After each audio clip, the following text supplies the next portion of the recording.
Hello and welcome to my YouTube channel. मैं हूं विनोद और मैं आज ले करके आया हूं क्लास 11 का बहुत ही ज़्यादा इंपॉर्टेंट वीडियो जो आपके लिए होने वाला है बहुत ही इंपॉर्टेंट। ठीक है, बने रहिए अंत तक, समझ में आएगा, इसकी फुल गारंटी है। आज हम लोग पढ़ने जा रहे हैं बल्क मॉडुलस। तो बल्क मॉडुलस पढ़ने से पहले, बल्क मॉडुलस जानने से पहले हम लोग ये समझ लेते हैं कि इस थ्योरी का हम लोग क्या यूज़ करेंगे, ये थ्योरी का लाने का जरूरत क्यों पड़ा। फिजिक्स तो हम लोग पढ़ लेते हैं, लेकिन जितना भी फिजिक्स है, जो भी थ्योरी हम लोग को मिला है वो थ्योरी कुछ ना कुछ रिलेटेड है। उस थ्योरी का पढ़ने का कुछ मकसद होता है। आप लोग सभी लोग थ्योरी पढ़ लेते हैं, लेकिन उसका यूज़ क्या है, इस थ्योरी को हम लोग क्यों पढ़ें, ये पता नहीं होता। तो इसीलिए हम लोग क्या करेंगे, इसका बेसिक पढ़ेंगे कि इस थ्योरी को लाने का मकसद क्या है, इस थ्योरी से हम लोग क्या सीखेंगे। तो यहाँ पर देखिए, कोई ऑब्जेक्ट है, कोई ऑब्जेक्ट में कितना कंप्रेस होने की एबिलिटी होती है, ये चीज़ बताता है आपका कौन, बल्क मॉडुलस बताता है। तो ये ऑब्जेक्ट है, ये ऑब्जेक्ट को हम लोग क्या कर रहे हैं, यूनिफॉर्म फोर्स दे रहे हैं। तो क्या हो रहा है, इस ऑब्जेक्ट में जितना कंप्रेस होने की एबिलिटी होगी उतना ही ये कंप्रेस होगा, उसको हम लोग बोलेंगे बल्क मॉडुलस। इसमें हम लोग पढ़ते हैं कि ऑब्जेक्ट में कितना कंप्रेस होने की एबिलिटी है। तो यहाँ पर देखिए बल्क मॉडुलस का फॉर्मूला, बल्क मॉडुलस को डिनोट कैसे करेंगे हम लोग, के से। तो K equal to normal stress by volume strain. तो पहले दोनों चीज़ को हम लोग समझेंगे। यहाँ पर देखिए एक वर्ड आ रहा है स्ट्रेस और यहाँ पर आ रहा है स्ट्रेन। तो ये स्ट्रेस और स्ट्रेन जो होता है, ये हम लोग सेकंड वीडियो, इस चैप्टर का सेकंड वीडियो में पढ़े हैं कि स्ट्रेस और स्ट्रेन में क्या डिफरेंस है। ठीक है, तो यहाँ पर हम लोग समझते हैं जो मेरे पिछले वीडियो में नहीं थे उसके लिए। तो स्ट्रेस और स्ट्रेन क्या होता है, ये कोई रिंग है ना, जब यहाँ पर कोई वेट लगा दी है, ये अगर जब हम लोग कोई एक्सटर्नल फोर्स लगाए हैं तो ये आपका क्या हो गया, स्ट्रेस हो गया। इस बॉडी में कितना हम लोगों ने वेट लगाया है, ये स्ट्रेस हो गया आपका, और ये हो गया स्ट्रेन। ठीक है, तो स्ट्रेस इक्वल टू क्या हो गया, एफ बाय ए।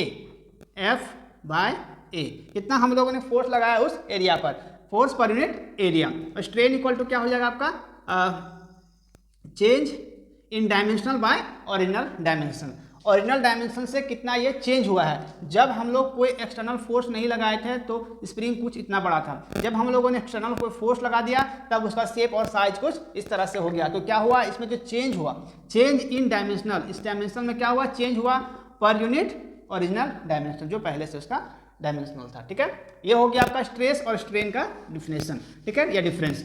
जो बच्चे और डिटेल समझना चाहते हैं वो मेरे पिछले वीडियो में जा करके देख सकते हैं, वहाँ पर डिटेल आप लोग को बताया गया है। यहाँ पर देखिए नॉर्मल स्ट्रेस और वॉल्यूम स्ट्रेन क्या होता है। जो इस एरिया में, पूरे एरिया में हम लोगों ने फोर्स अप्लाई किया है, हर एक एरिया में, उसी फोर्स को बोलेंगे क्या, नॉर्मल स्ट्रेस। ये हो गया आपका नॉर्मल स्ट्रेस का डिफिनेशन, कि पूरे एरिया में यूनिफॉर्म हम लोगों ने फोर्स अप्लाई किया है, इसी फोर्स को हम लोग बोलेंगे नॉर्मल स्ट्रेस। ठीक है, अब समझते हैं वॉल्यूम स्ट्रेस। वॉल्यूम स्ट्रेस क्या होता है, तो यहाँ पर देखिए जब भी हम लोग फोर्स लगाएंगे बॉडी में तो क्या होगा, उसके वॉल्यूम में चेंज होगा, लेकिन उसके शेप में चेंज नहीं होगा। इसके वॉल्यूम देखिए, जब हम लोग फोर्स लगाएं तो इसका शेप वॉल्यूम क्या हो गया, जब इस एरिया में हम लोग हर एक जगह पर यूनिफॉर्म फोर्स लगाएं तो क्या हुआ, हमारा जो कंप्रेस्ड होने का एबिलिटी था वो कुछ इतना आ गया। ठीक है, तो यहाँ पर क्या हुआ, वॉल्यूम तो आपका चेंज हो गया, लेकिन शेप क्या चेंज हुआ, शेप तो वैसा का वैसा ही था, लेकिन इसका वॉल्यूम जो हुआ ये चेंज हो गया। ठीक है, इसको बोलेंगे हम लोग वॉल्यूम स्ट्रेन। वॉल्यूम स्ट्रेन में क्या होगा कि उसका वॉल्यूम चेंज करेगा, लेकिन शेप जो होगा वो चेंज नहीं करेगा। तो बल्क मॉडुलस पढ़ने से पहले हम लोग पढ़ लेते हैं नॉर्मल स्ट्रेस और वॉल्यूम स्ट्रेन क्या होता है। ठीक है, इसके बाद हम लोग यहाँ पर आएंगे। तो ये हो गया इस टॉपिक के बारे में बेसिक नॉलेज जो आपको जानना चाहिए या पढ़ना चाहिए। ठीक है, चलिए अब हम लोग लिखते हैं डिफिनेशन, फिर उसके बाद समझेंगे। चलिए, when uniform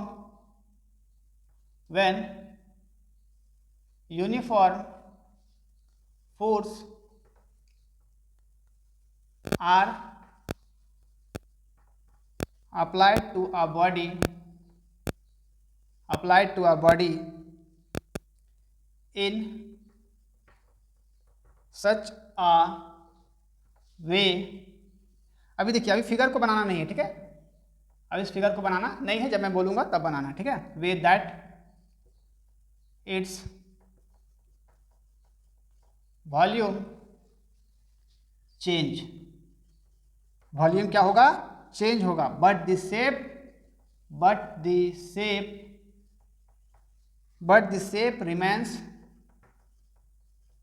remain अनचेंज्ड। उसका शेप क्या होगा, चेंज नहीं होगा, वो अनचेंज होगा। ठीक है, then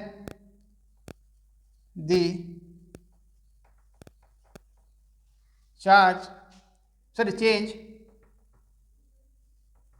change in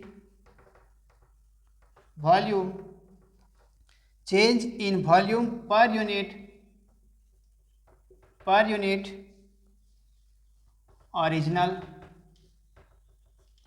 original volume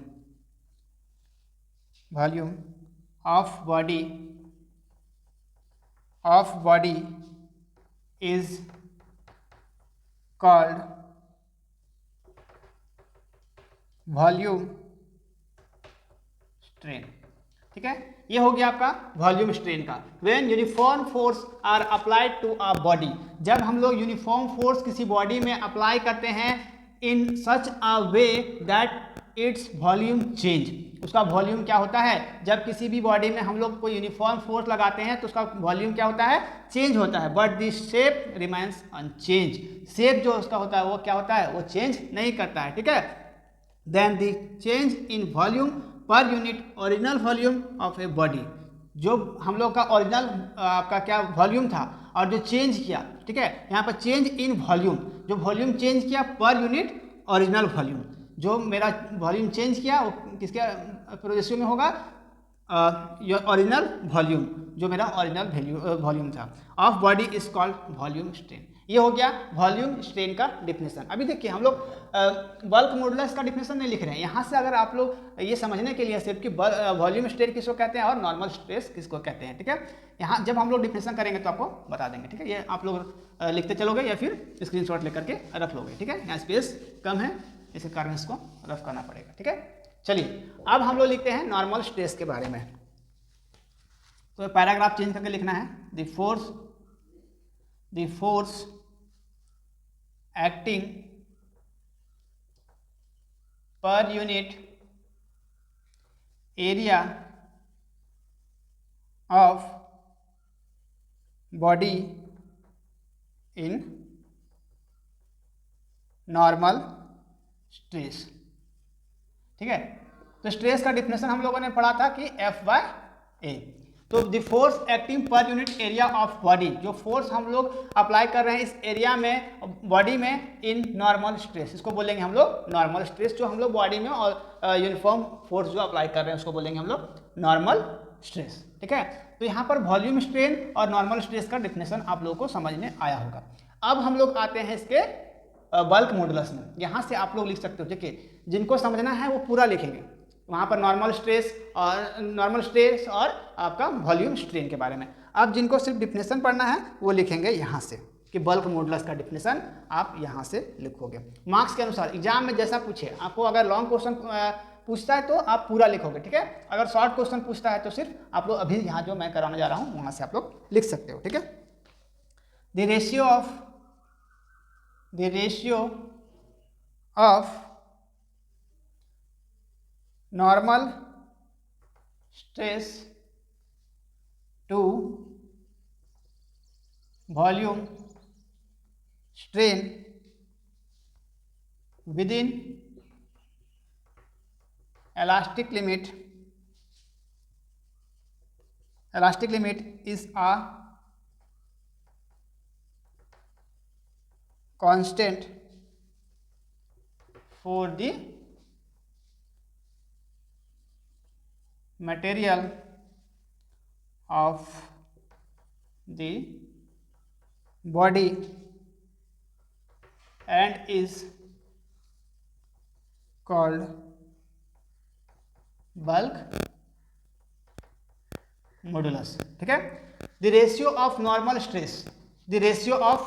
stress to volume strain within elastic limit is constant.